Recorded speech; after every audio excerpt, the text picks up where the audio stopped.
Hey, what's up, everyone? I kind of wanted to set up a little tutorial for you guys to walk you through Pedalboard Mode. I know I've been talking to some of y'all about it, so I just wanted to walk you through it and kind of show you the different things it does. So first off, you need to set it up a little differently than the way the pod is going to be set up. So right here we have set up our normal Bayside tones, and then if I want a new tone, I just hit that one. Now the problem with this is because every one of you kind of have different guitars, you can't just EQ one thing and it affect all of these. So that's what Pedalboard Mode allows you to do. So I'm going to go to Pedalboard Mode here real quick. So right now I'm in Pedalboard Mode, but I still need to change one more thing. As you can see here, I've got my clean tone. Now if I want to add something, it just changes the patch completely. So to change that, I have to hit View or hold View over here. And that's going to change the view. Now right here on knob 1, it says FS mode. And right now it's set to A, B, C, D. And FS mode means foot switch mode. So I need to change that to another setting. So if I'm going to take knob number 1, I'm going to switch it until it says FS 5 through 8. And that's the only other setting there. So make sure it's on FS 5 through 8. Hit View to get out of the menu. Now everything is clear, and now I can hit individual things and add them and stack them no matter where they are. So now I'm going to run you through what all the different things do. As soon as you open Pedalboard Mode, it's just set up as a clean tone. That's my bridge. Here's my neck. The greatest thing about this is that you can EQ your amp based on your guitar, and you only have to EQ it once. So say it's too bassy, I can drop the bass or add the bass, and it will affect everything. My drives will stay the same, and the EQ on them will stay. That's the huge part about it as far as a versatility thing for you guys at campuses. So let me walk you through what all the different things do. So here's my clean tone. That's the bridge. Here comes the neck.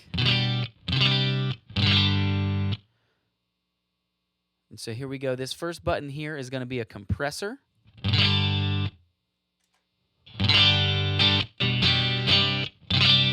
it adds just a little bit of sparkle. It might be a little bit over compressed, but you can do that to your own taste. And then this button here is going to be your first gain stage overdrive. It's going to be super subtle, but what's cool about it is it's pretty versatile. So here I'm going to engage it.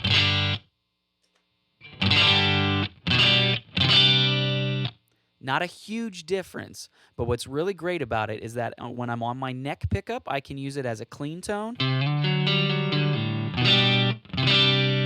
But then when I put it down into my bridge pickup, it becomes overdriven.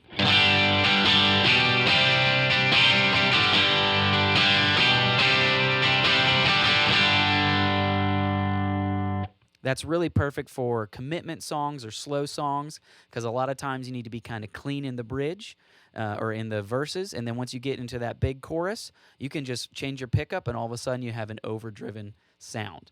Now the second gain stage over here is your second overdrive, and that's going to be this one here. So it's going to go from this, then you kick on this guy.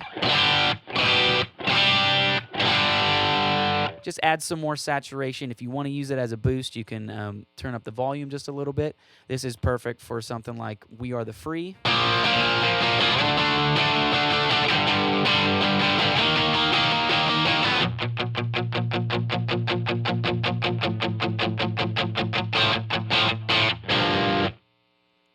So that's about the biggest overdriven sound you can get. Because of the limitations of the pod and how much RAM or DSP it has, I couldn't put anything on here.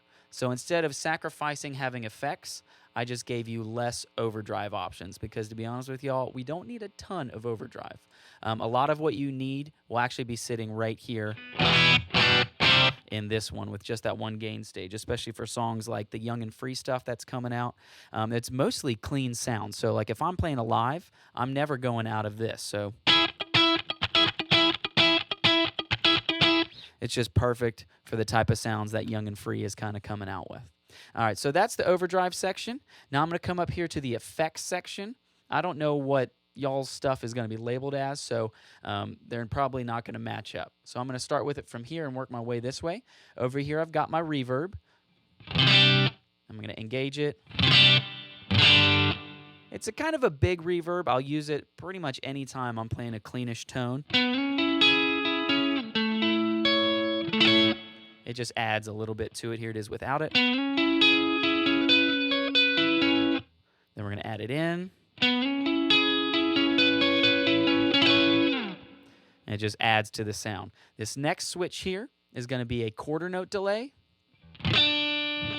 Just pretty standard. And once again, this is one of those things where you can kind of edit it to taste and save it.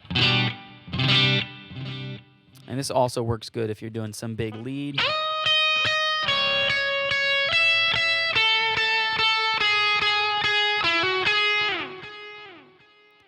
Just fills up that space a little bit.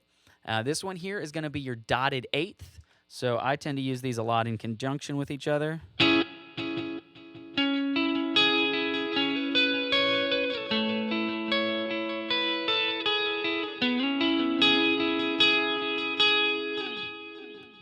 Once again, just fills up that sound, and if there's something about it you don't like, go ahead and change it to taste. And then this last one over here, I've been using a lot of eighth note delays, not dotted eighth, eighth note, to kind of fill in space on slower songs. So.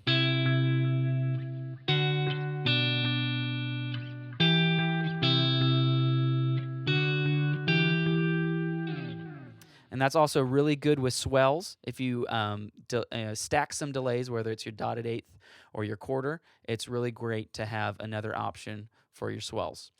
So that's everything. That you kind of walked you through it. If you have any questions, feel free to email me or give me a call.